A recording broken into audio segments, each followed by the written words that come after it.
11 दिसंबर 2024 की साकार मुरली से होमवर्क। आज की मुरली से हम लक्ष्य लेंगे भविष्य का राज्य भाग्य लेने के लिए बाप समान बनने का पुरुषार्थ करना है। आज की मुरली से हम स्वमान लेंगे, मैं स्नेही मूर्त आत्मा हूँ। स्नेह ब्राह्मण जीवन का वरदान है। इस संगम पर स्नेह के सागर में समाकर स्नेह का स्वरूप बन करके माया के विकराल रूप पर विजय प्राप्त करनी है और इस स्मृति में सारा दिन रहना है। रिफ्लेक्शन करेंगे, तन मन धन कर्म और वाणी से मैं सहज योगी आत्मा कहाँ तक बनी हूँ, अपनी चेकिंग करनी है, पुरुषार्थ करना है। सबसे पहले याद के ऊपर अटेंशन देना है, धारणा के ऊपर और नॉलेज के ऊपर, सेवा के ऊपर। याद के लिए बाबा ने कहा है बाप और वर्षे को याद करना है। सब बातों की स्क्रीन ही मन मना भव है। बाबा ने कहा कि याद करने का जो विधि है वो पहचान है, संबंध है और स्नेह है। पहचान के लिए बाबा ने बोला पारलौकिक बाप की पहचान रखनी है, क्योंकि वो इस संगम पर आकर के अपना परिचय देते हैं।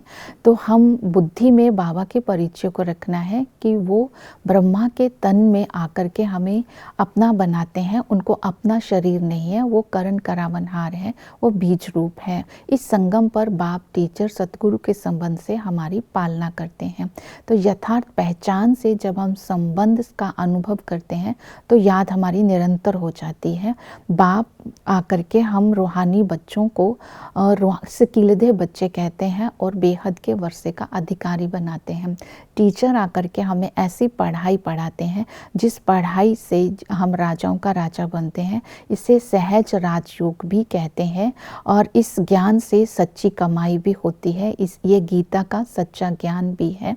और बाबा ने कहा इस ज्ञान से ही आत्मा की झोली भरती है और आत्मा की ज्योति जग जाती है। तो इस ज्ञान को अच्छी रीति जीवन में धारण करना है। सतगुरु आकर के हमें सबकी सद्गति करते हैं और हमारी अवस्था को ऊंच बनाते हैं। ऐसे सतगुरु की याद से स्वयं को पावन बनाना है। और इसके साथ साथ बाबा धारणा के लिए अटेंशन दिलवाते हैं। पवित्रता की धारणा करनी है। हम ब्राह्मण ब्राह्मणियाँ हैं, अर्थात ब्रह्मा बाबा की संतान है, आपस में भाई बहन हैं। तो क्रिमिनल दृष्टि जा नहीं सकती है। इकट्ठे रहते भी बाबा ने विधि बताई पवित्र रहने के लिए।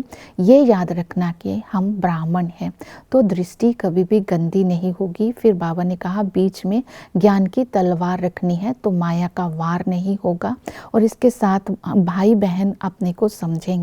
तो बाबा ने कहा मुख्य कारण है विकार। जो विकारों का वो है 5 विकार, जिसके कारण मनुष्य की दृष्टिवृत्ति खराब होती है। तो पवित्रता की धारणा सहज करने के लिए इस पवित्र जीवन को और जन्म को बुद्धि में रखना है। बाप समान निराकारी, निरअहंकारी और निर्विकारी बनना है। बाबा ने इसमें स्मृति दिलाई है कि बाप के साथ सच्चा रहना है, ना झूठ बोलना है, ना झूठी बातें सुननी है। और इसके साथ बाबा ने कहा बाप का मददगार बनना है। इस संगम पर ही बाबा आयरन एजेंट को गोल्डन एजेंट बनाने के लिए आए हैं। बाप समान स्नेह का स्वरूप बनना है, क्योंकि स्नेह स्वरूप बनने से सारा ज्ञान बुद्धि में इसी को संपूर्ण ज्ञान भी बोलते हैं। स्नेह के द्वारा हम पत्थर को पानी भी बना सकते हैं। शिव बाबा के भंडारे से जब हम खाते हैं तो हर चीज़ का भोग लगा करके ही खाना चाहिए। ये धारणाओं को बुद्धि में रखना है, नॉलेजफुल बन करके रहना है। बाबा ने कहा कि इस ड्रामा के रचयिता और रचना का ज्ञान बाबा आकर के देते हैं। हम ब्राह्मण ही देवता, क्षत्रिय, वैश्य, शूद्र बनते हैं। आदि में मनुष्य सृष्टि में सूर्यवंशी चंद्रवंशी थे। जब सूर्यवंशी था तो चंद्रवंशी नहीं थे, जब चंद्रवंशी होते हैं तो वैश्यवंशी नहीं होते हैं। इस ज्ञान को बुद्धि में रखना है। जब सूर्यवंशी और चंद्रवंशी होते हैं तो सभी पावन होते हैं, सतो प्रधान होते हैं, मध्य में आते हैं, माया के वश हो जाते हैं, दुखी हो जाते हैं, बीमार हो जाते हैं, तमो प्रधान बनते हैं। अंत में बाप आकर के अपना पाठ बचाते हैं, बीमारी की मर्ज को आकर के मिटाते हैं और हमें स्वर्ग के लायक बनाते हैं। बाबा ने कहा सेवाधारी बनना है। 21 जन्मों के लिए तुम्हें अपनी तकदीर बनानी है सेवा करके। इसके लिए बाबा ने बोला कि ज्ञान को पहले जीवन में धारण करना है, फिर औरों को बताना है। उनको बताना है बाप, गुरु और शास्त्र, इन तीनों का ज्ञान देकर पूछना है इसमें से राइट क्या है।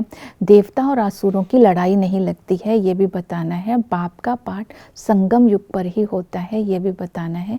कृष्ण और शिव के बीच का अंतर बताना है और ये बताना है कि आत्मा निर्लेप नहीं होती है। ओम शांति।